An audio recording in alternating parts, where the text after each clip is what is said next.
Hello, everyone, and welcome to the webcast. My name is Christine Dorsey Davis. I'm the Executive Director of the Ohio chapter of the American Planning Association, and I'm your webcast moderator. Today is November 15th, and we will hear, it's November 15th.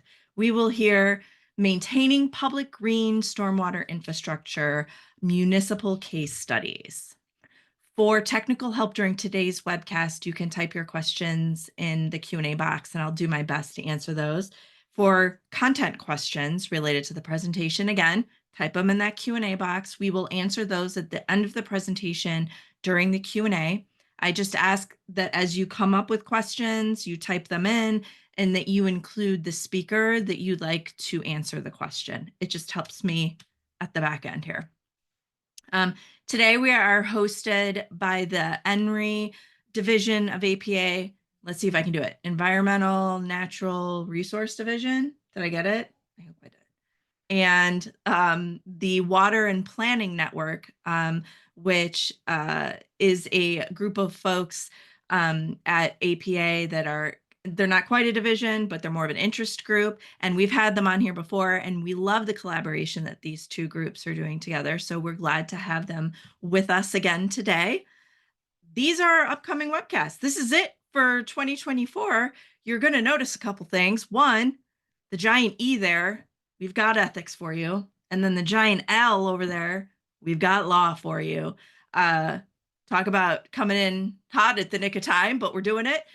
So be sure to register for these and all of our upcoming sessions by heading over to ohioplanning.org/planning webcast. And I got to tell you, these ethics and law sessions, they are not to be beat. These are great. If you came to our law session last year, it's the same group that did it. And it was wonderful. And our ethics roundup is actually done by members of the APA Ethics Commission. So we've got a star-studded group of folks joining us to close out the year. Today's session is worth 1.5 CM credits and one of the sustainability and resilience credits. So you can log them by heading over to planning.org, get into your My APA account, and from there you can search by today's title or event number, both of which can be found on our webcast website, ohioplanning.org/planning webcast. If you are on social media, be sure to like us on Facebook. That's where I post any important date or time changes, when new sessions are available for you to register for, and a friendly reminder of what's on tap for Friday. We record all of our sessions and post them onto our YouTube channel. Head over to YouTube and type in Planning Webcast. We'll pop up along with our well over 500 session recordings that are all available to you for free. So be sure to subscribe so that you get updated and know when new sessions are dropping onto our channel. That is it with my housekeeping items. Again, if you have questions for our panelists, type them in that Q&A box. Don't raise your hand. We don't do the sound function or the video function. We just type those questions in, please, and we'll get to those at the end during the Q&A. So Danielle, I am going to stop sharing and turn things over to you to kick us off. Awesome. Thanks, Christine. And welcome, everybody. We're super excited to have you here with us today. My name is Danielle Gallet, and I'm a water resource strategist and urban planner. I've been working in the field of water for over 15 years and working in that nexus between water and planning. Prior to starting my own consulting firm called Waterwell, I was the Director of Water Resources for the Metropolitan Planning Council based in Chicago. We serve the Northeastern Illinois region. And previous to that, I led water resource initiatives at the Center for Neighborhood Technology, commonly known as CNT, which is a national nonprofit. I'm super duper excited to have been able to help curate this webinar today on a really timely and important topic, which is maintaining this fantastic green stormwater infrastructure that communities are really embracing and putting in. But first, I want to help kick off the webinar topic today before we introduce our guest speakers. Super duper huge thanks to Ohio APA for hosting this on their platform. We're really grateful for the partnership and being able to share this type of programming with you all. And we have two guest hosts today. I want to also give a shout out, like Christine did, to APA's Environment, Natural Resources, and Energy Division. You were super close, Christine. As well, man. Oh, it's It's close. all good. As well as APA's Water and Planning Network. So some of you that may not be familiar with us, what is APA's Water and Planning Network? It's a free network of water and land use professionals created by the American Planning Association. The origins of this network began over 10 years ago as we saw the need for improved coordination and understanding between the planning and water industries. You don't have to join APA or a division to be a member of the Water and Planning Network.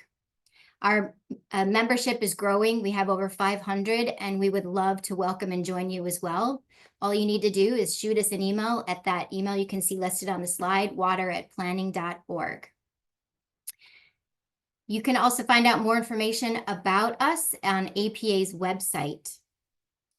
We regularly produce newsletters that contain information and articles that provide a water planning-centric focus.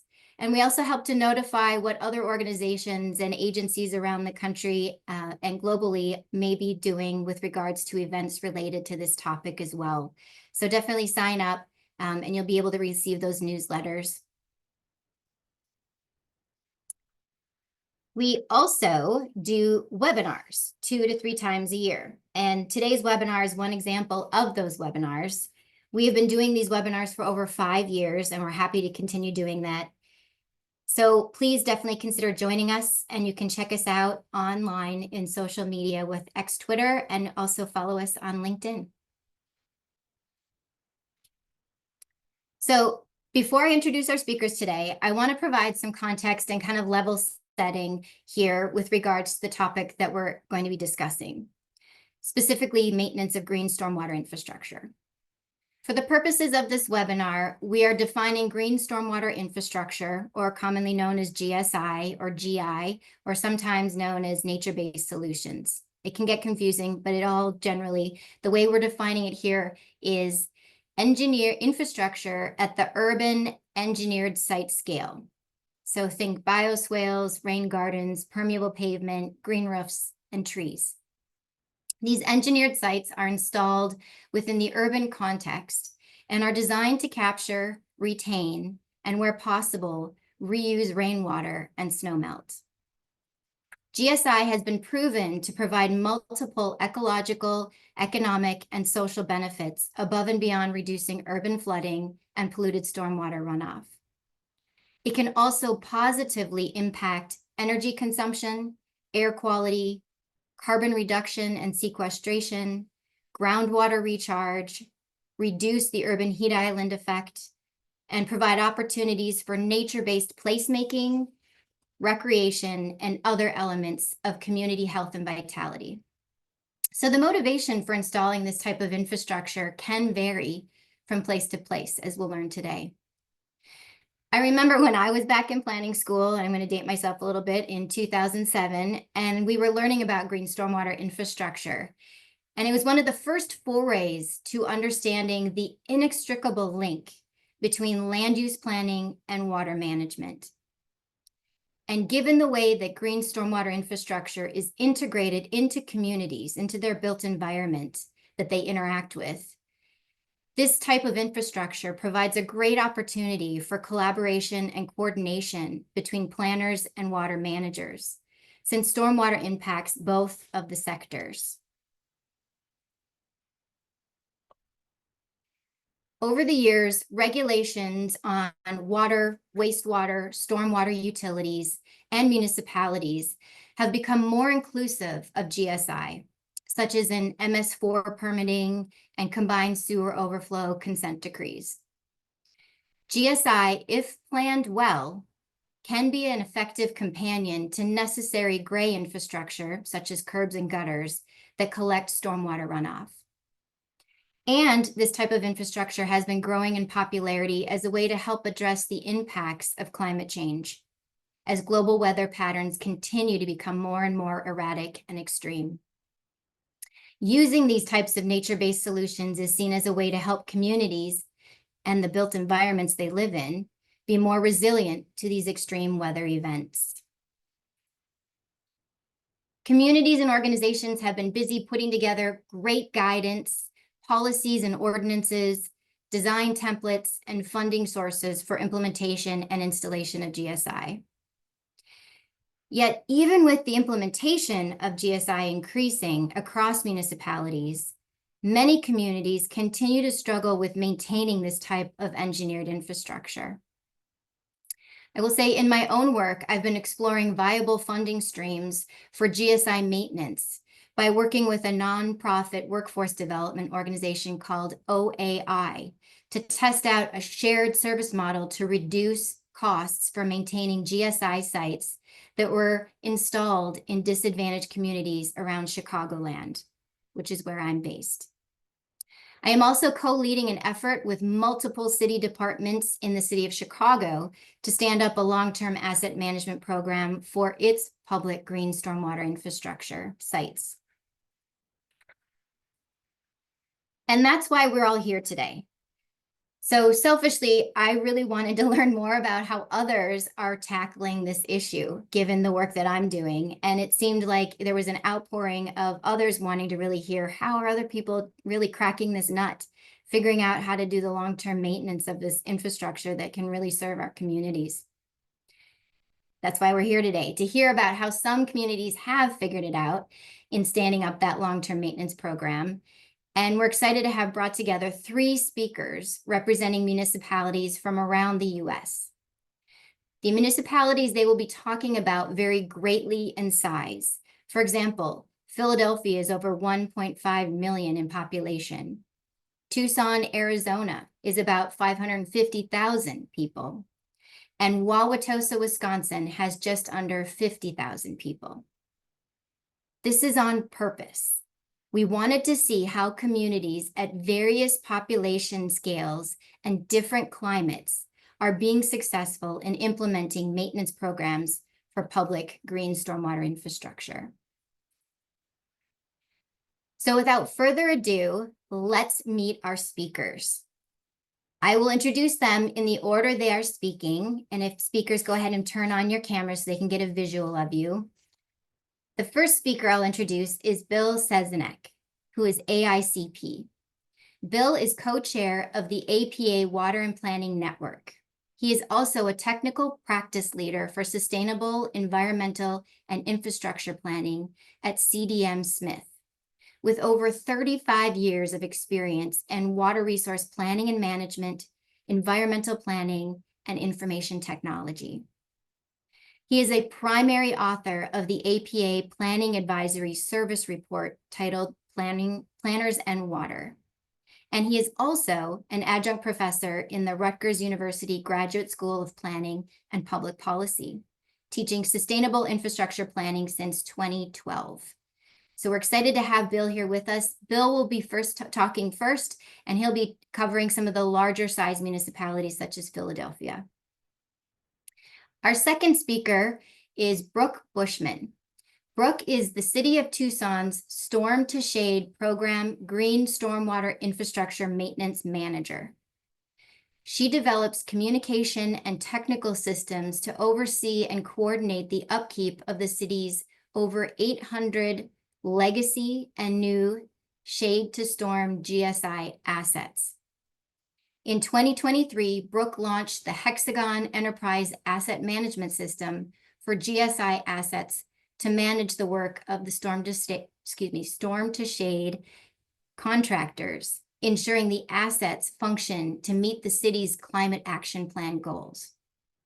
As a water resource planner, having her master's degree from UW-Madison, her career has focused on delivering scientific, communication, financial, and capacity resources to advance water projects for people and nature. Welcome, Brooke.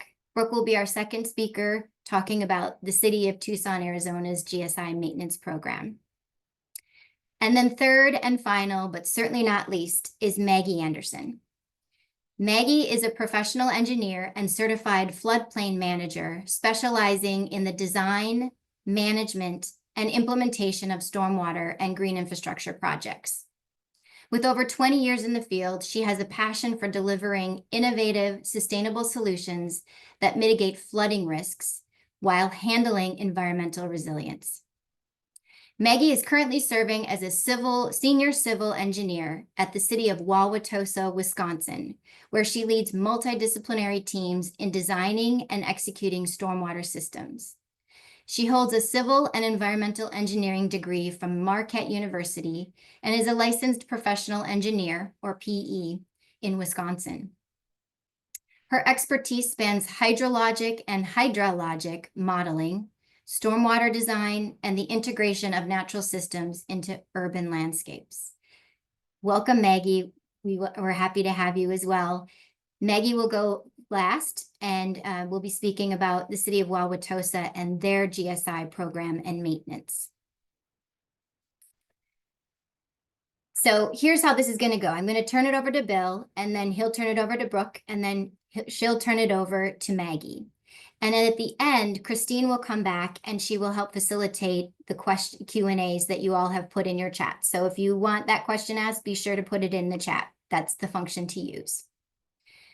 So without further ado, let's hear from these folks about how they've been tackling maintenance needs of GSI, what to watch out for, and what has worked well. So at this time, I'll turn it over to Bill. Please take it away. Thank you. Thank you, Danielle. Thanks for that background. We didn't want to just do a deep dive into maintenance without talking a little bit about green stormwater infrastructure and how it's really a revolution now in how stormwater is being managed. The drivers you can see here are some fairly standard elements: stormwater management goals to meet combined sewer overflow consent decrees, MS4 permits for stormwater management, and then also equity issues throughout our communities. The benefits, and the only reason I recount this is that these benefits only occur if we maintain the infrastructure, the green infrastructure, are things like volume reduction, water quality improvement, which are now being required of most facilities, erosion control, flood mitigation, which relates to volume reduction, of course, groundwater recharge, cooler temperatures with urban heat island, improved air quality, and visible green ambient environments in our cities. Next.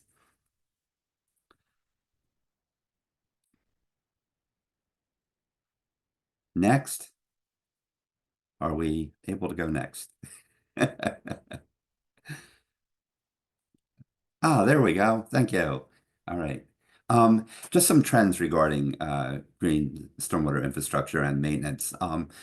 Basically, we're recognizing more and more that GSI is critically important in managing stormwater. Basically, capturing rainfall where it falls to the degree possible is much better than piping it through quick conveyance piping systems that accelerate flooding and create downstream erosion issues. Implementation is being significantly advanced by regulation. For example, I'm based in New Jersey. I've worked with Philadelphia for many, many years. And in New Jersey, they're now requiring green stormwater infrastructure as part of the stormwater management approach for all new development that's being built in the state, which some might say that's too late, but at least it's a start. And there are new funding opportunities and there are equity needs, certainly. Green stormwater infrastructure implementation is sometimes opposed, and that's sort of the key of what we want to talk about today, how to minimize that opposition from residents and businesses due to cost, regulatory requirements, and maintenance. And there have been a number of claims that these facilities often don't work the way they're supposed to, and we have observed that. So while GSI is a different approach to stormwater than traditionally used gray infrastructure, let's say, it's usually more effective. But we found that planning ahead about improved location and design and planting materials all helps it become more successful. Next. I consider this the cheat sheet, if you will, for this webinar today. These are all the considerations that we were able to sort of post out, and there are probably more. I'm sure I've missed a few. But in terms of the context, green stormwater infrastructure fits within the rubric of stormwater management planning in towns. Again, here in New Jersey, The state is now requiring watershed management plans from every municipality as they move forward, which is really groundbreaking in this state. Um, Also, there's an issue of green versus gray maintenance. Traditionally, gray infrastructure that's been installed, which are pipes and inlets and flared end sections, have long lives, 50 to 100 years, and they haven't required the kind of maintenance that green requires. Green is a living system. It has vegetation, it has materials that break down, and it's really a radically new approach to maintaining utility systems, which are usually relatively low maintenance. Then there's also proactive versus reactive. We found in many locations where there were not stormwater utilities or before stormwater utilities that maintaining stormwater infrastructure was highly reactive. Oh, the road caved in, a flared end section or a pipe washed out, let's go fix it. But with green infrastructure, we need to build this through asset management programs into the regular system maintenance. There's planning to reduce maintenance, design to reduce maintenance. I'll talk about all these a little bit more as I go through.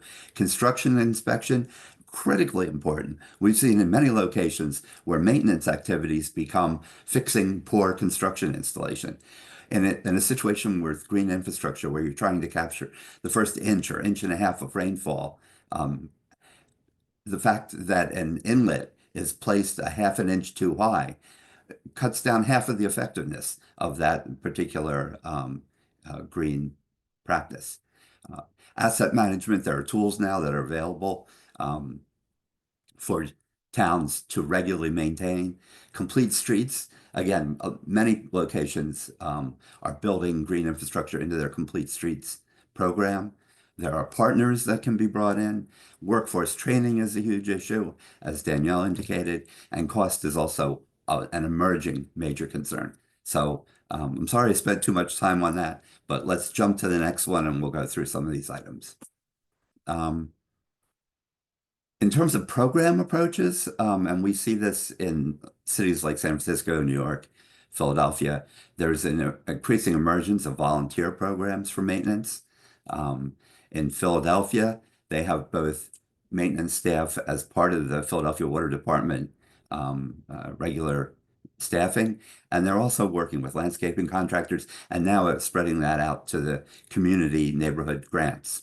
And in New Orleans, they're also requiring 3 years of maintenance, which is a long maintenance contract in contractor installed green infrastructure. Next.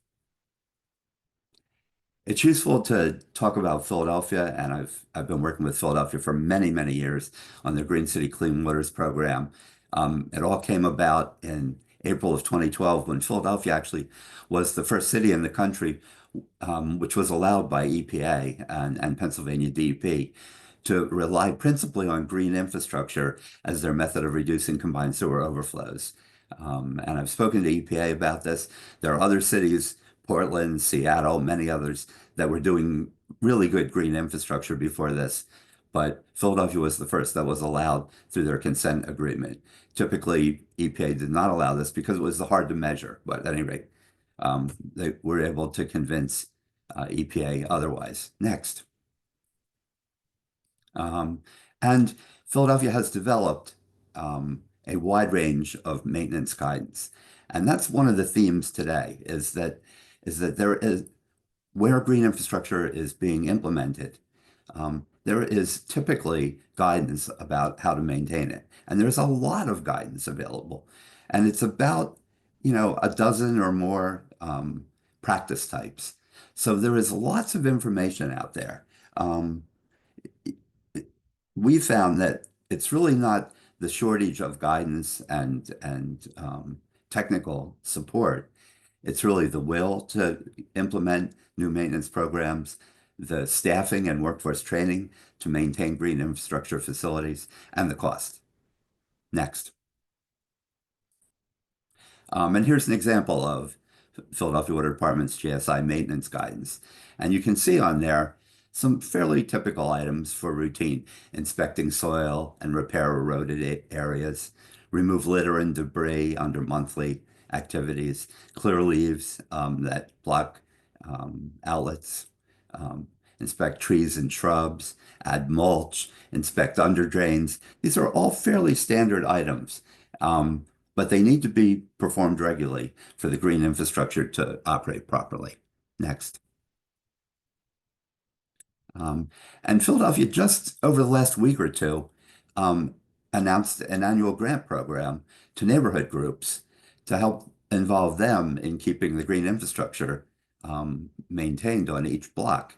And there are a number of many registered neighborhood groups in Philadelphia. So there's really an audience there.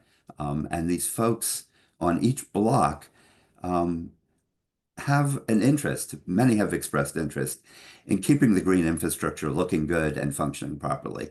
So creating partnerships with the community is incredibly valuable. Next.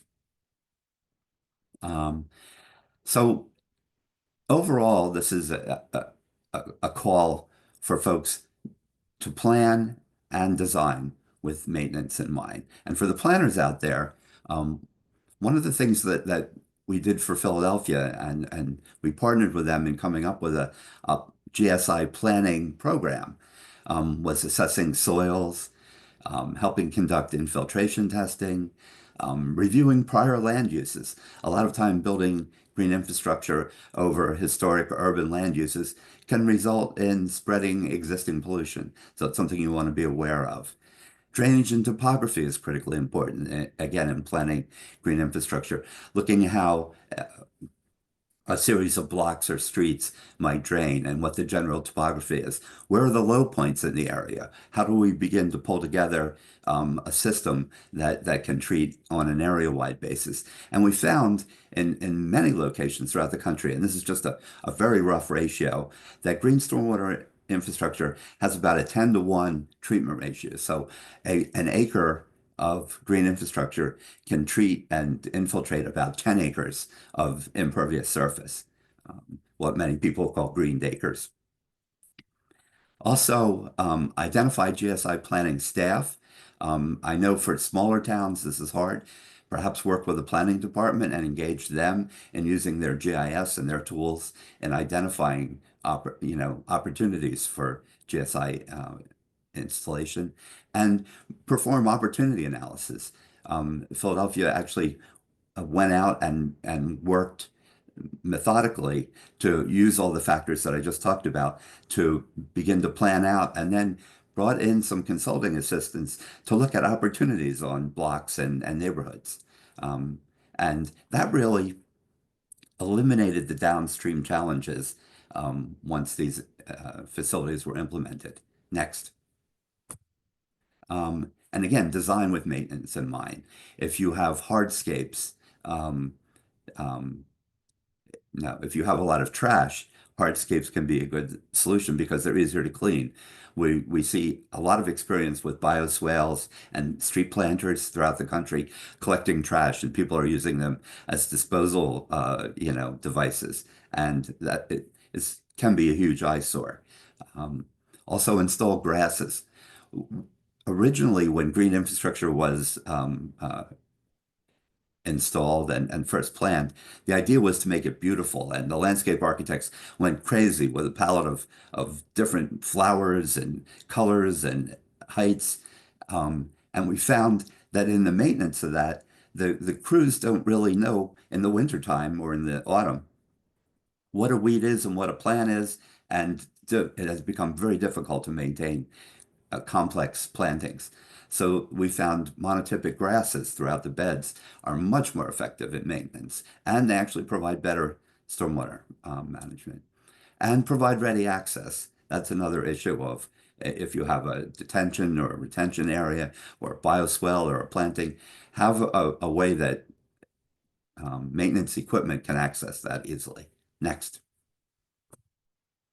So here's just some quick items, street tree considerations, sizing. Don't We've run into another number of instances where folks on blocks have said, We don't want trees. The trees get too big for the space available. There are too many leaves in the fall.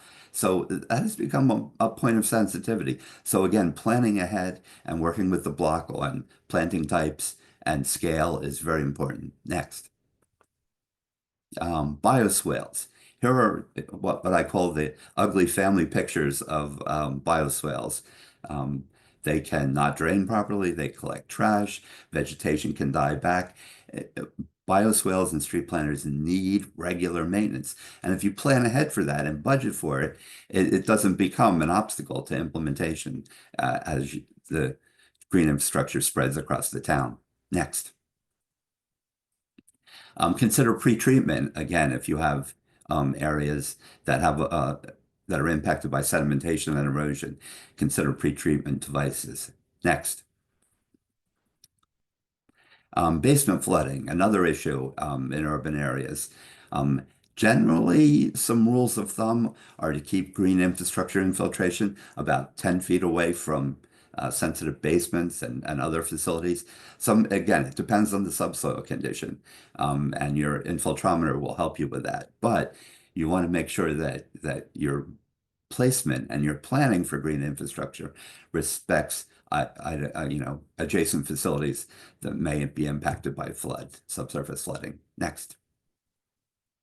Um, Also, in working with the state of New Jersey, they've created a Rebuild by Design program, and we help them put together a stormwater infrastructure toolkit. And you can see a whole bunch of devices here. Up in that top menu under asset management tools, we had a quick survey and a little mechanism that asks you questions about the size of your town and what your goals are. And it recommends from, what was known when we put this together, uh, of softwares that were available at the time. Um, there's also analysis of management entities, stormwater utilities being the most typical one. There's some ideas about job training and who's available to do that, and I'll talk a little bit about this. But again, there's lots of information available, and we're happy to help guide you to that if that's useful. Next. Um, for that stormwater toolkit, we put together a template. So a lot of towns are finding it useful to put together templates for maintenance for some of their key green infrastructure facilities. And this is an example of a standard template. Next. Um, as I said before, green streets planning, and we see this in many locations, now includes stormwater management. You can see all the little highlights in that hard to read text at the bottom. All those are mentions of stormwater in terms of building a complete street. Next. Um, New York City Green Infrastructure Program. Again, New York has thousands of right-of-way bioswales. They're looking at porous pavement. Um, these are all facilities that New York is planning to maintain, but through some design adaptations, they're reducing maintenance. So they're not including overflow mechanisms in some of their basins, in some of their street planters. They're just letting the runoff, if the basin's full, run to the next basin down the street. So that reduces the maintenance of the piping system. Very effective. Next. And cost. Cost is a big issue. We're seeing costs of potentially thousands of dollars a year for some of the larger facilities. The different kinds of facilities have different maintenance requirements, but they include things like inspection, cleaning out trash, adding new soil materials, replacing vegetation that has died, and a whole series of activities, clearing out clogged pipes. So this has become an increasing issue. It's being used by some folks to oppose the implementation of green infrastructure. But again, if you anticipate the fact that you need to maintain green infrastructure and build it into your implementation, there should be no surprises later. Next. And here's an American Society of Civil Engineers report. This is a classic report from about 10 years ago. I can't use the data because this is all protected by copyright, but I urge you to consult this if you're interested. They looked at cost information for maintenance from about 10 utilities, and they have a whole series of recommendations in there. Next. Um, and again, in terms of partnerships and workforce training, the Sustainable Business Network of Greater Philadelphia, as you can see here, has a GSI operations and maintenance course for contractors that are involved in this in Philadelphia. Next. Denver also has a green infrastructure training program. And here's what their, copy of their webpage, ideal candidates, how much they can make, when the program runs. And then at the bottom is the National Green Infrastructure Certification Program. So this is a certification that you can get for GSI maintenance and operation. That is very valuable. And a lot of states, I know, including New Jersey, leverage this program in their workforce training. Next. So that probably went a little longer than I wanted it to, but thank you. If you need to reach out to me, here's my information. And next, I'd like to turn it over to Brooke to talk about Tucson. Thank you. All right. Thank you, Bill. All right. Yes. Thank you, everyone, for joining us this afternoon. My name, again, is Brooke Bushman. I am the GSI Maintenance Program Manager in the City of Tucson's water utility for our Green Stormwater Infrastructure Program. And today I'm going to just give an overview of our fairly new program. We're 3 years old at this point, so lots of information I'm going to share with you today is how we've built our programs and the data collection that we put in place to hopefully help us learn and adapt as we go, and some of the work that we've done so far in our maintenance program. Next, please. So we talked a little bit at the beginning with Danielle's slide, just how GSI is used differently throughout the country. And here in Tucson, Arizona, we're in the Sonoran Desert. Our expression of climate change is much different than other places in the world, in the country. And ours is primarily urban heat and changing patterns of rainfall and runoff, especially as related to the heat. And to that end, in 2020, Mayor Romero declared a climate emergency, and from that flowed several city climate plans. Both were passed last year in 2023, both aimed at strengthening our community's resilience to climate change and centered on equity and environmental justice. And those two plans, and I encourage you to look them up, they're both cited here. Tucson Resilient Together is our climate action plan for the whole city, and GSI is reflected there in our extreme heat mitigation and water resource drought strategies.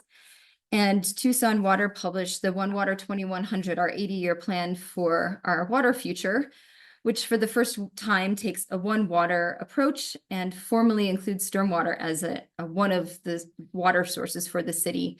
Our surface water here comes piped many, many miles and feet in elevation up from the Colorado River. And we also rely on groundwater, and we have a really developed reclaimed water system, but for the first time, linking in stormwater and pulling it out of purely being managed by our streets department as a nuisance and dealing with MS4 permits, but treating it as a resource. So it's a little bit different framing for us, and I'll go into that a little bit later. Next. So our program in Tucson Water sits in the Conservation and Stormwater Resources Division. Our sister program is the Conservation Program, and they do water audits, education, rebates, and so our two programs together are really like, rather than delivering water, which is the main role that Tucson, the water utility plays, ours is aimed at helping the community use water less and in different ways. So the Storm to Shade program is based here in this division. Our program was passed by Mayor and Council in 2020 as a pilot program, and was formally passed as an official program in 2021. And it's funded through a fee that's assessed on water customers in the city of Tucson boundaries, assessed at about 13 cents per CCF, which is about $1 per month for the average household. that also comes out of, we also have commercial and industrial customers, so obviously they'd be paying more into the fee. Our program's a little bit unique, I think, in that all of that funding goes into one budget that's shared between our capital construction program and our maintenance program. And so is visionary, apparently, to create a program that at the outside considered maintenance. So there are many GSI assets and features that have been built into the city of Tucson over the past 20 years. I mean, water has been harvested in this region for thousands of years so it's not a new thing that's been done in the city, but in a municipal setting, it kind of came up through a grassroots effort and then became legal. There's actually Brad Lancaster is from here. He started the whole like curb cut revolution. So all to say that it kind of started as a grassroots movement and then finally was adopted by the municipality. So and the funding is split. The figures included here were kind of based on the predictions for how much we could generate with this fee. And for capital, about 2/3 of the budget is dedicated to capital and about 1/3 to maintenance. We anticipate that shifting over time as we build new projects and they shift into maintenance. So I'm going to share with you today about how we're thinking about that shift. Next. This is our infographic that we share with people to help them understand what GSI is. And I wanted to use this slide to explain, we are not a regulatory program. Our streets engineering division is the one that manages the MS4 permit, which leaves us to really focus on the breadth of benefits of GSI. We're not regulatorily required to report on any one thing, but again, our main goal is to use GSI as a resource to grow landscape that can help shade and release the urban heat effect for local communities. And of course, the other benefits of reducing minor flooding and all the many benefits you all know posted here. Next.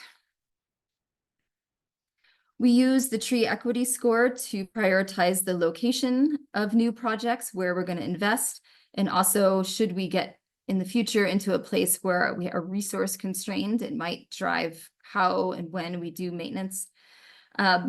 Tree equity score is based on a mix of environmental factors, including existing tree canopy and surface temperature and demographic features, all those listed here, kind of together create these scores listed in the bottom of the screen. And so our highest priority for current and future projects for our program are in these areas that have a lower tree equity score. So, and those were represented in all of the warm colored areas on this slide, and the higher tree equity score areas are those in like the cooler colors, which the colored dots in this slide show places where where projects were built over the past 20 years.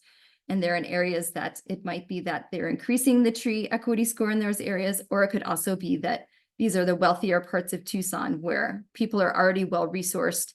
And to get these GSI in their neighborhoods, they had to actively request them and be willing to maintain them. So through our maintenance program and our capital program, we're able to serve the entire community where we see that there's flooding or lack of an excess of heat, that we can really develop these programs. So the black dots are where we're building new stuff. Next. I'm not going to go into this in depth, but please visit our website. I'll post the link at the end of the presentation, but we have a really great new tool that shows all the different stages of our new projects. So currently we have 30 new projects in design construction or that have been recently completed. And of course, each of those projects include, multiple assets that once they come into the asset management system will increase the number of places we have to care for. Next.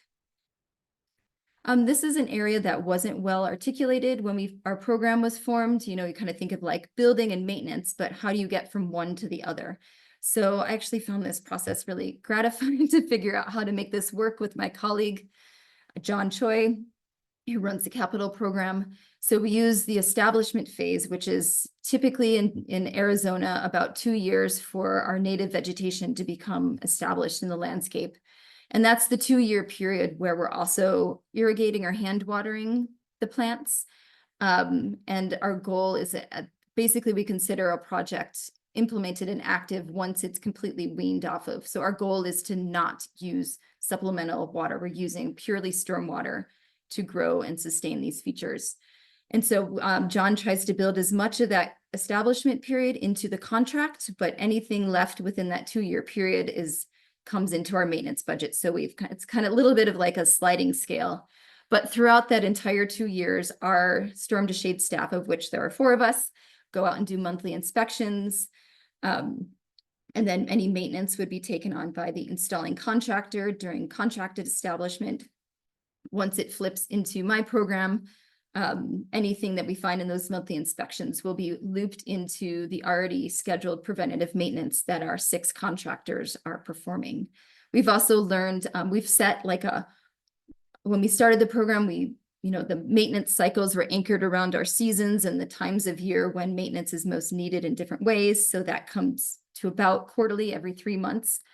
But we have found that our newer projects, many of them need more frequent maintenance. So we're giving them more investment in those first few years, especially to control invasive species. Next. We can play this. This is a little video to prove that it does rain in Tucson. This is after one of our monsoon storms. We get most of our rain in June to August in these really heavy monsoon storms, and then later in winter rain events. This video shows a chicane or a bump out in a street and how the water moves down the street. This is one of a series of about 40 that are located in about a 10-block area, ultimately draining to one of the washes that then drains to our rivers. So that's an example of what some of our GSI looks like. And I'm going to talk about our maintenance program now. Next, please. In our first year, because of COVID, there was no staff in that first year that we existed. So once we all hit the ground running in 2021, the first thing was to kind of develop how we're going to do maintenance, who's going to do maintenance, and how we're going to manage that in the landscapes where they exist in Tucson. So we developed a maintenance pocket guide that's similar to some of the stuff that Bill presented. Again, that's available on our website. Our 6 contractors are actually, the maintenance manual is contractually required. That is the guidance by which our contractors perform their work. We have a mix of small and large landscaping companies, which with more or less GSI skills kind of coming in to do work for us. So there's been a lot of training. We also have 3 nonprofits who are our contractors. We have MOUs with our streets and parks department to manage maintenance. So pretty much all the features are located in landscapes otherwise managed by streets or parks. So how are we going to coordinate that work? We also have the Regional Flood Control District for the county. We have an IGA with them. Our program takes on landscape maintenance for some of their smaller flood control projects in the city. So, and then our second year, we got into actually being able to perform maintenance. So we use ArcGIS Survey 123 to actually intake the assets into our asset inventory. We create a GIS layer that's then later synced with the asset management system. But that first year, we just had the ArcGIS Survey 123. We have a checklist in there that we used. And we performed many maintenance visits on very neglected GSI. So all of those dots that you saw on the first slide were basically, as Bill mentioned, like getting reactive maintenance. So we were able to go in and perform lots of invasive species removal, volunteer trees, restoring infiltration in those sites. Next slide. We also in that first year did a lot in kind of setting the stage for what was to be our asset management system. So I just wanted to acknowledge just what a great resource this, the integrated asset management framework combining green and gray assets served for us, as well as the peer learning circles from the Green Infrastructure Leadership Exchange. Next. And while we were actually launching maintenance for the first year, we continued to kind of explore the other kind of like complementary things we needed to do good maintenance. One of them was that there was lots of people who didn't know that we existed, and we're continuing to do maintenance on the sites in ways that was not helpful. So we've since installed maintenance signage, including these medallions on the right here. We also have city maintenance staff in streets and parks who also are touching these, our assets, and also GSI that may not be covered by our maintenance program. So we have ongoing training for them through a cooperative extension smartscape program. We also establish maintenance criteria that helps us assess capacity for potentially taking on GSI that's not built by our program, acknowledging that the provision of maintenance is actually an equity issue too. It does not serve anybody to build these systems and then just leave them to descend into disrepair. So, and then next I'm going to talk about our asset management system. So I'm going to, next slide. So we were very fortunate that when our program came into existence, that Tucson Water had already contracted to migrate to the Hexagon Enterprise Asset Management System. So in the first year that we were launching maintenance using Excel spreadsheets and email to deploy the work, I was also simultaneously working with the team of Tucson Water support staff and contractors from Hexagon to do this whole process of discovery, configuration, training, and launch. And in October of 2023, we launched the first green asset management framework in the history of Tucson Water, bringing living green assets into a system that's also being used to manage all of Tucson Water's gray infrastructure. Next. This slide shows a little bit about how we execute work orders. We currently have about 800 GSI assets. All of our contractors have licenses with Hexagon and a user login for our GIS system. So ArcGIS Online is the map that is used in Hexagon EAM to locate the assets. So there's kind of like those two systems are integrated. But so all of our contractors have the licenses and have been trained on using the system. Work orders are, again, we came up with, when we were doing the configuration process, came up with all the different routes that would be worked, what schedules they'd be on. Would they be on 3-month or 1-month preventative maintenance schedules? And so all that's automated at this point, and each route is assigned to the same contractors. So we have the same people working on, and they're familiar with the assets. So they're really learning how to manage them and maintain them and what they need. I have a Tucson Water planner scheduler who helps me execute the work orders. And then the contractors receive those on both a desktop app that mostly the supervisors use, and then a mobile app that the contractors use. They all provide their own devices to run these apps, which has kind of been a challenge because the checklist appears differently. I'm trying to encourage people to move towards using one unified type of device. But and again, so there's 4 annual preventative maintenance visits. Follow-up work orders can be generated by the contractors, and we can also issue ad hoc work orders as needed. Next. And again, I kind of alluded to some of the successes. We now have an automated deployment of work orders. It's kind of humming. We also are able to run reports on our maintenance. We're using that currently to develop a financial forecasting tool that it's integrated with a capital planning tool to help us understand the need for funding over time, how that's going to shift. And again, I mentioned that the app can be really cumbersome challenge-wise for contractors in the field. It is very hot. I mean, these people are working in extreme conditions here in Arizona. And we also have ongoing training that's been required. So some of these skills aren't typically ones that a typical landscaping company would require of their staff.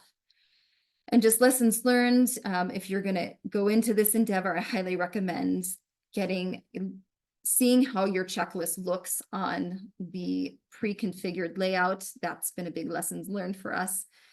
And also just dream big. We kind of built in a lot of data collection. At the outset, we're kind of refining that at this point, but kind of really thinking into the future about what is it you think you're going to need to know in the future to make wise decisions about the program. And definitely build in an annual first-year review. And how did it go? We're actually just had our first-year review a month ago, and we're in the process of adaptively managing our system. Next. And just as a takeaway, this is kind of how we're thinking about maintenance, that this effective asset management system will support our program in ensuring that these equitably distributed GSI assets, that they function and provide the benefits that we need to buffer our experience of climate change, which is increased drought and heat and more variable precipitation and flooding. Next slide. And with that, I want to thank you, and I will pop this website into the link for everyone. And I want to thank you, and I'm going to turn it over to our next speaker. Thank you. All right, thank you, Brooke. I'll jump right in so we stay on our timeline. So good afternoon, I'm Maggie Anderson, as Danielle went over before. Today I'm going to be bringing this conversation down to a much smaller scale within the community I live and work in, which is Wauwatosa, Wisconsin. That front picture is of our Menominee River in Wauwatosa.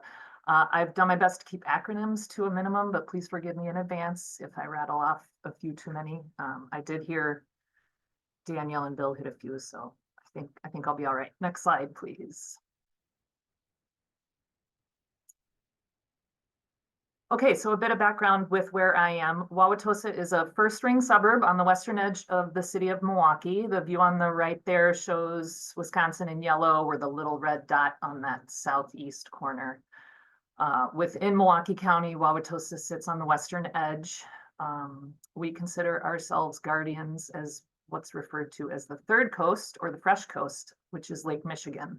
So the eastern side of Milwaukee County borders up against Lake Michigan. The rivers and streams in our community ultimately feed to Lake Michigan, which is also our drinking water source. So as you can imagine, we take water quality quite seriously here. The Wauwatosa community is about 13 square miles, population just under 50,000, founded back in the late 1800s. It was developed in the early 1900s, and then the west side of the city more in the 1950s. So the city's fully developed out, lots of great engineering choices made, lots of choices made that we're paying for now, but ultimately it leaves minimal space for large regional stormwater management. So that leaves us to focus our efforts on capturing and treating rain where it falls. Next, please. So in municipal engineering, the foundation of all of our work lies in the regulations. The main stem river in Wauwatosa is the Menominee, which is a 303D listed impaired waterway. The city has a permit with the Wisconsin Department of Natural Resources that requires the MS4 permittee to develop, implement, and maintain stormwater programs that reduce the discharge of pollutants to the waters of the state. Our permit language also now includes a total maximum daily load, or a TMDL evaluation, and acceptable pollution loads on the rivers. So that was done by watershed-based monitoring and computer modeling back in 2018. So we're currently far exceeding these maximums that were set, and we're slowly working toward the attainment of those TMDL goals. Next slide, please. So I've covered our community and our regulations. We know that we have this natural resource that's been degraded from years of neglect. How are we going to fund the projects and programs we need to put in place? And that's where our stormwater utility came in. This was started in 2000, the year 2000. We created a stormwater utility. The structure is similar to what many of you may or may not know, but it's operated by city staff. Homeowners or property owners pay into this through their monthly water bill. The rate's based off your amount of impervious area that creates your stormwater runoff. A typical single family home here pays around $120 a year. A commercial property fee is typically much higher with larger roof areas and larger parking lots.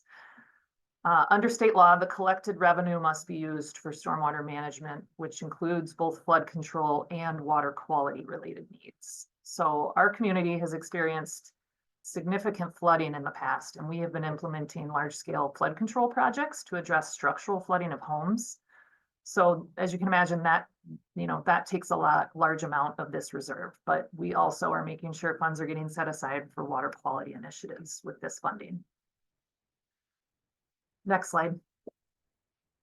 So after our stormwater utility was created in 2000, that did give us the impetus to start installing some green infrastructure in the city. We installed some pervious concrete, some porous asphalt, a bit of bioretention. We built a green roof on our city's fire station, and just a few projects here and there. We really didn't scale up our green infrastructure program until additional funding was made available by the Milwaukee Metropolitan Sewerage District, or MMSD. We're one of 28 municipalities within MMSD's boundaries. They provide financial assistance to help achieve water quality compliance while they're working towards their 2035 vision related to integrated watershed management. They're looking for a healthier Milwaukee region with a cleaner Lake Michigan, and they're looking to accomplish that through improved stormwater management. So we work towards that vision with them within their Green Solutions program. Since its inception about 10 years ago, we've received about $500,000 on an annual basis to implement and, most importantly, maintain green infrastructure. The funding, of course, comes with a maintenance agreement period of 10 years that we sign on to with them. And this helps build the framework for making sure we know how to maintain the practices we are installing. So we have the rules, we have the money, and now we have to come up with our plan to improve water quality within the city. We have a few options that work well in our region, and specifically here in our city. We utilize mechanical sweepers and high efficiency vacuum sweepers to sweep our streets and alleys about 5 to 6 times a year. We install grass swales where we can, a wet pond where we can. We don't have much room for those. We have catch basins we replace all of our inlets with, and then we've begun installing tree cell systems where there's almost like a bioretention under a single planted tree in some of our higher paved areas. And then definitely our most implemented practice has been our Green Alley program. So the Green Alley program came about as we were continuing to look, next slide, please. This program came about when we were looking at our aging roadways and our aging alleys, and like most communities, we have a 5-year capital improvement plan where we're forecasting upcoming projects. We have about 160 miles of streets and 11 miles of alleys that we maintain, and we inspect those on an annual basis. Each alley gets a number, and then we use those to put them on the list for replacement. So we started looking at that alley list and thinking about moving that asset that was a street asset and thinking of it more as a stormwater asset where we had this funding available. So we take the alleys on that list, we go through a green alley evaluation matrix that we came up with. We do soil testing to see what kind of infiltration we have. We look at the adjacent topography, the adjacent land uses, and determine if these are a good candidate. As Bill mentioned in his talk, we're careful about placing these close to basements.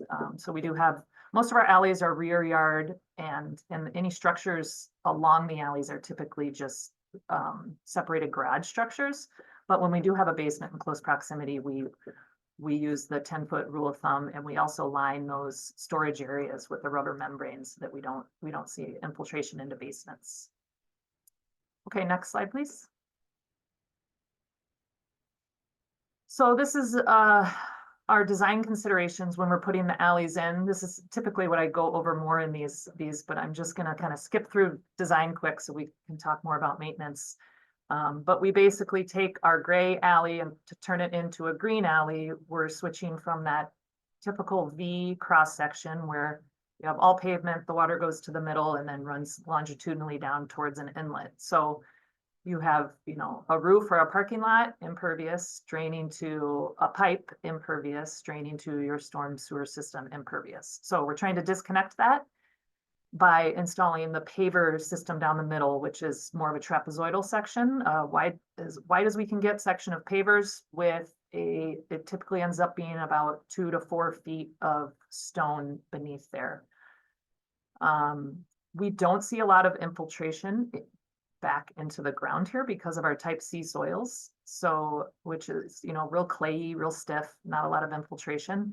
But our guidance shows us that even moving that water through that stone system is removing sediment. So we see about a 60% sediment removal just by the water moving through the system, even if it's not recharging our groundwater system.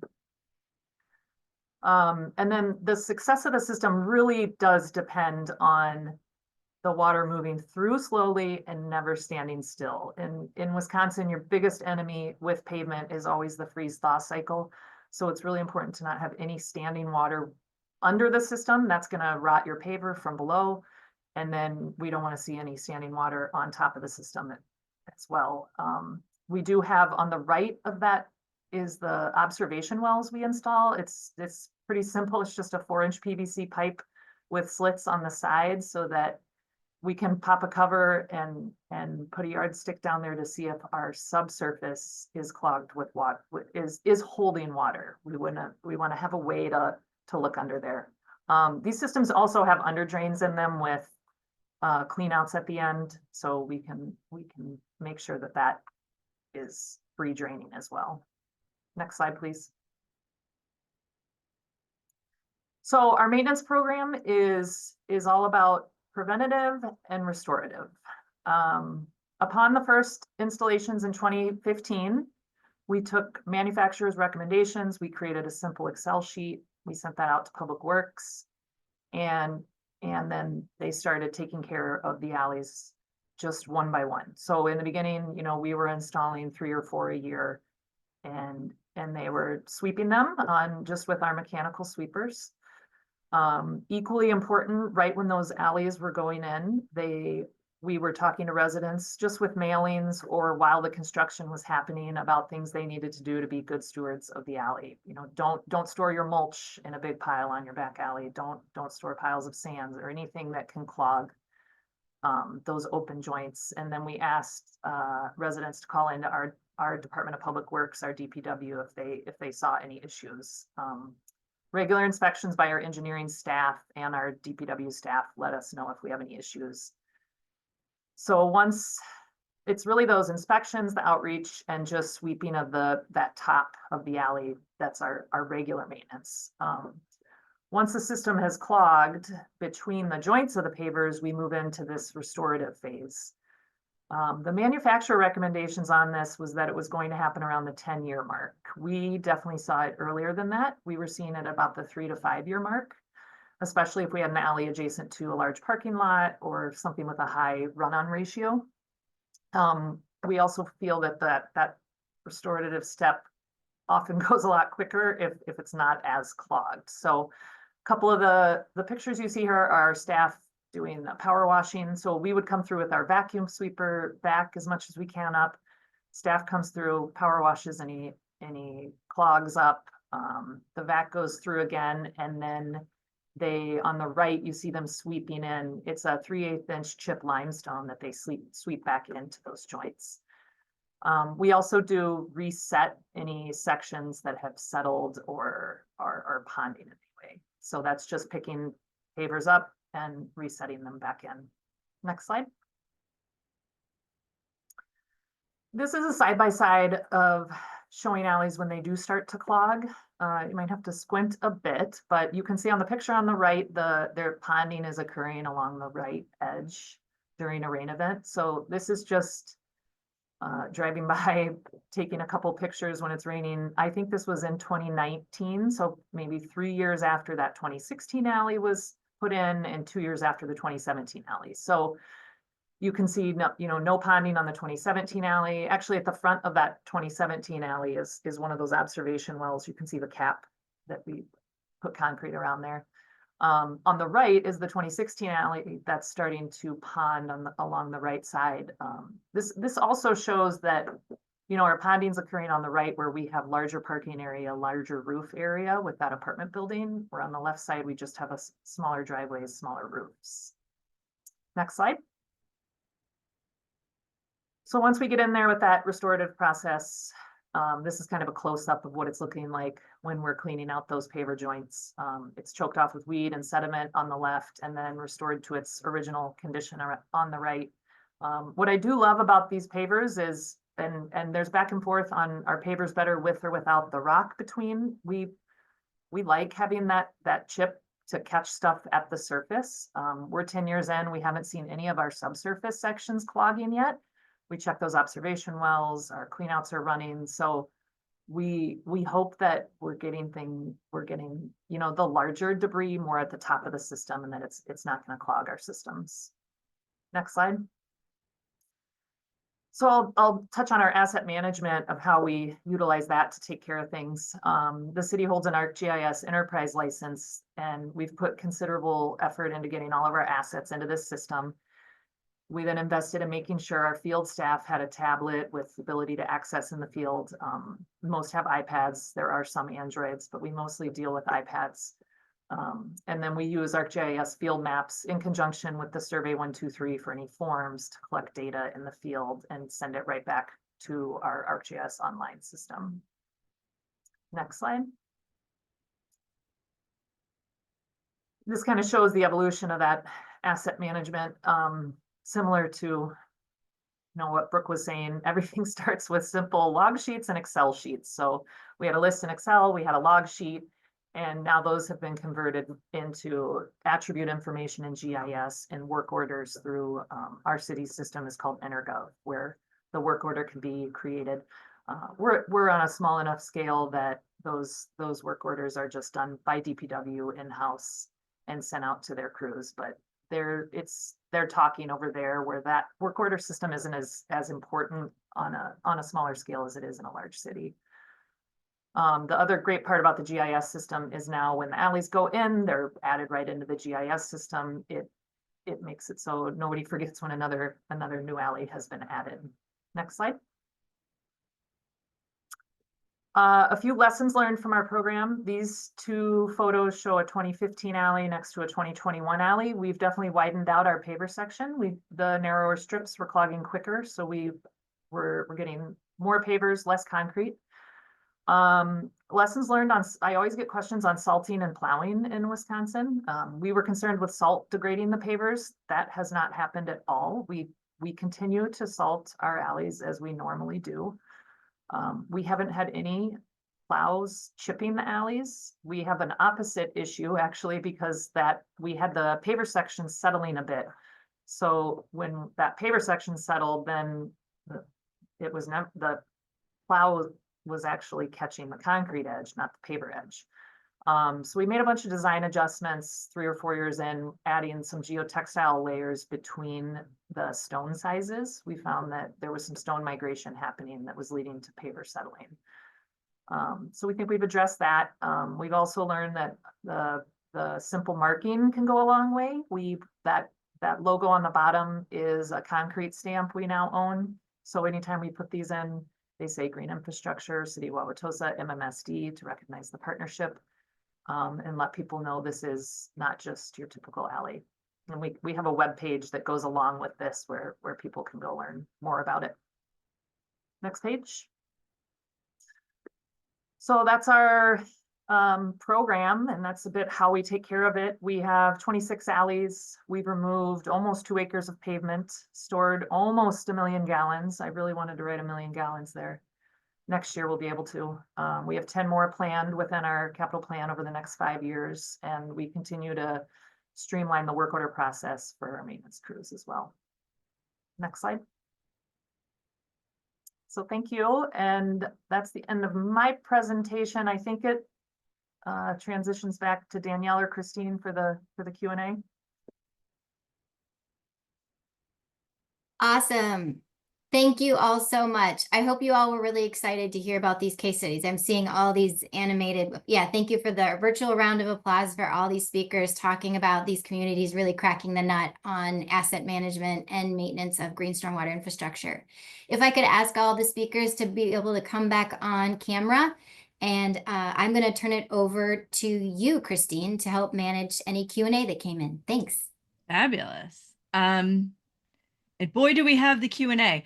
Real quickly first, take a look, not in the Q&A box, but in the chat box. There are several links in there, everything from the Water and Planning Network to links to various PAS reports, links that were mentioned within, and to my speakers, if there are any other links that you think of, put them in the chat, and then I'll forward them to the larger audience. Okay, let's see what we can get done here in a few minutes. This first question is for everybody. Risk management folks are very cautious about volunteers working adjacent to moving traffic, particularly in spaces such as medians, busier highway spaces, higher speed roads, curves, turns, hills. So, what practices have you seen to allow for volunteers to work in spaces like this safely? Would anyone like to kick that off? Basically, the program I referred to for Philadelphia is relatively new.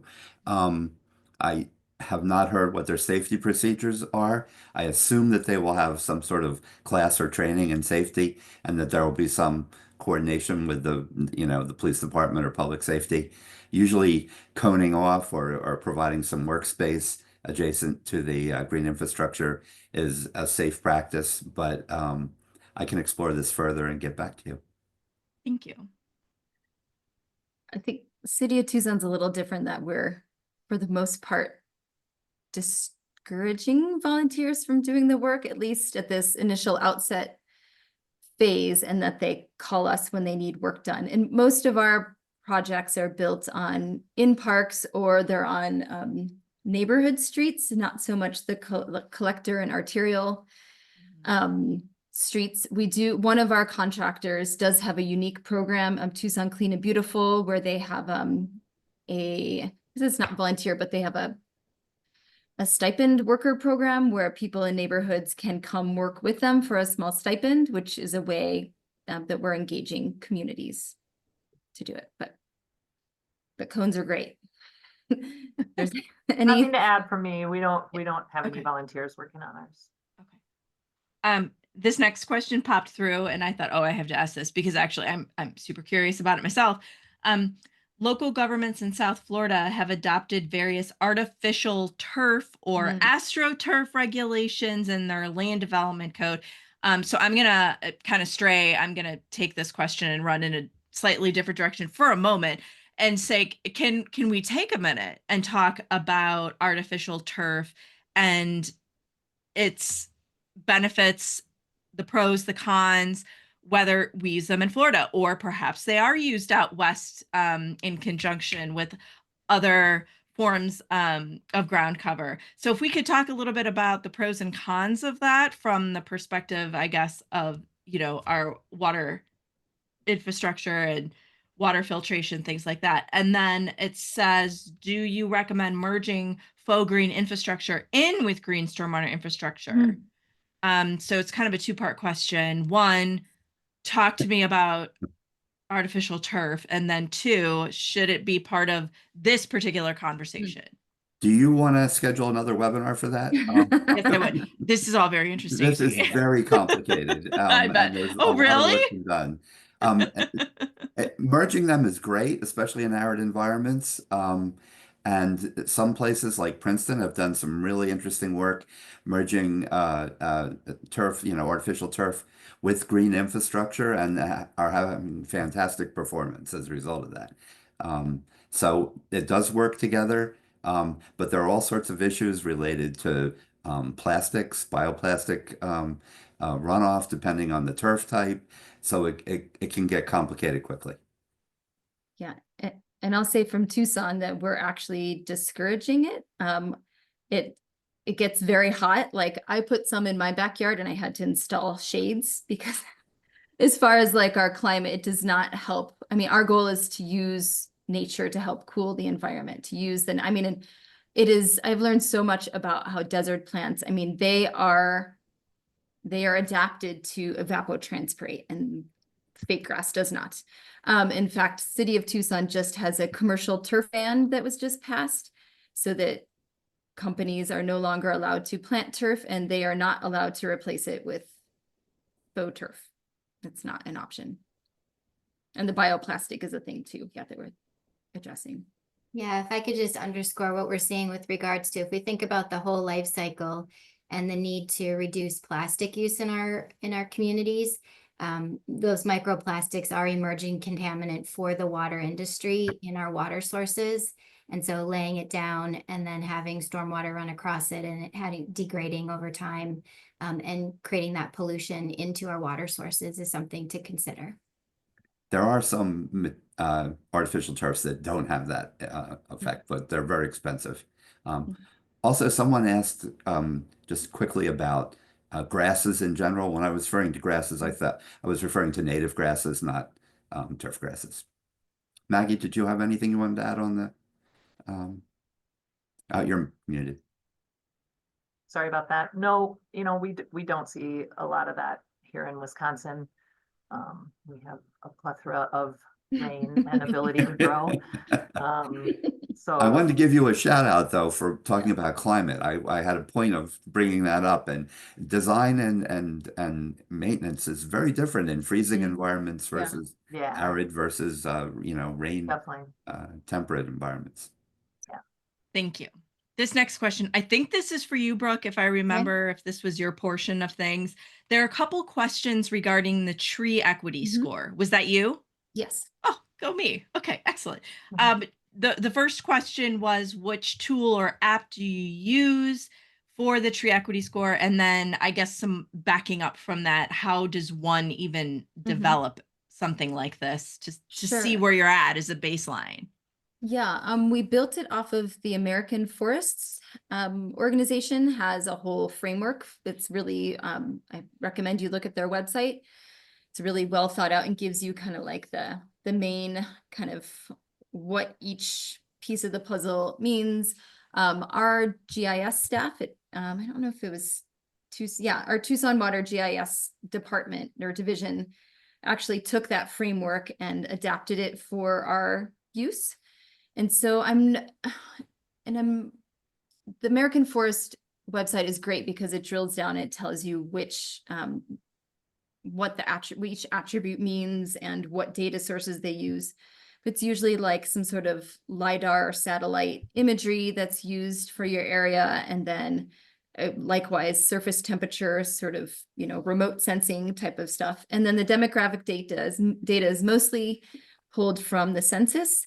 We now have an equity department in the city of Tucson that just took a look at the demographic data and actually took an even more refined cut at it and what it actually means for our community.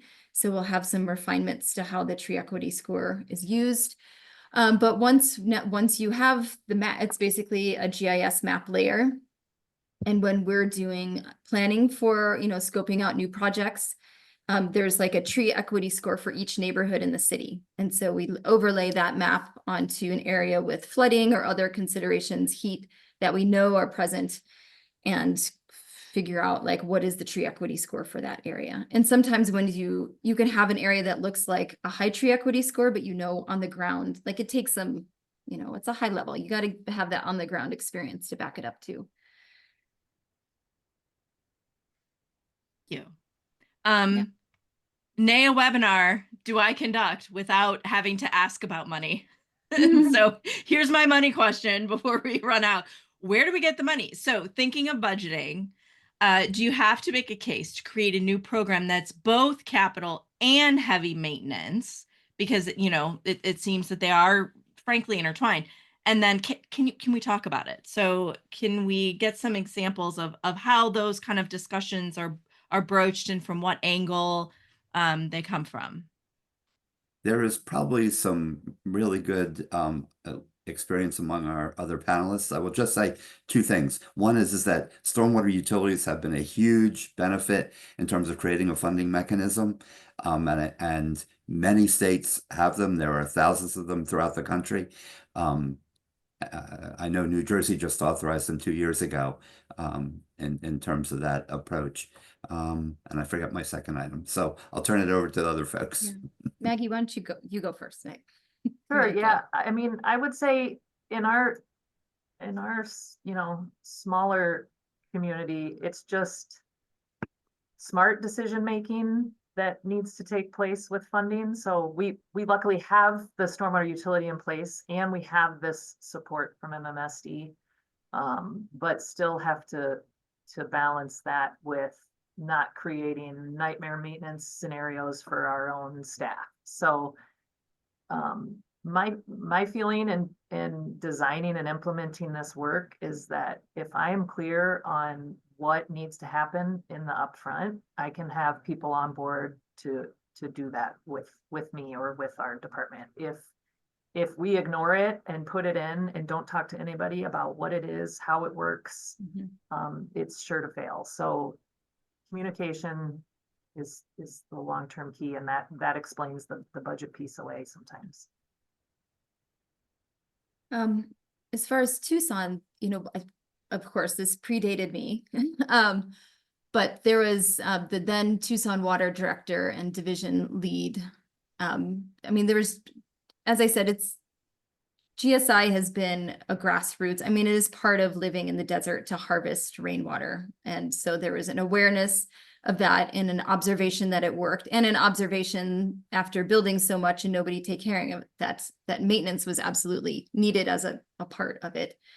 And I know that when they were exploring which pathway to follow to create the program, stormwater utility was one pathway, but they opted, which would have taken a lot more time and effort and maybe, I don't know what the process is to form a utility, but the pathway that they took, which was just mayor and council approval, acknowledging that there was general support for this type of work in the community, that putting it through a mayor and council vote pilot program, show people how it works. See, one of the things that we do is our maintenance crew all have A-frame signs that say your green stormwater fee at work, that are put out every time they work, trying to connect the dots that this fee that you're paying into is actually doing something that you can see and experience. So far there's been great support. The mayor obviously is, and the council is very supportive of this work, and I hope that continues into the future. I just remembered the other thing I was going to add, which is that in many locations, combined sewer overflow programs have long-term controls that are required, and installation and maintenance of green can be plugged into those programs and be funded under those programs, which often usually come about through wastewater utilities of some sort. This is an interesting topic because we're really shifting from a zone of stormwater utilities being an orphan utility, and people didn't pay for them and they just sort of came with the street. And now we're shifting to a more active system that has local infiltration and maintenance requirements. And really planning this as part of a budget is new. People are saying, does it cost more? But people never track the costs for reactive responses before in utilities. So Sure. now we're starting to see the costs for the first time.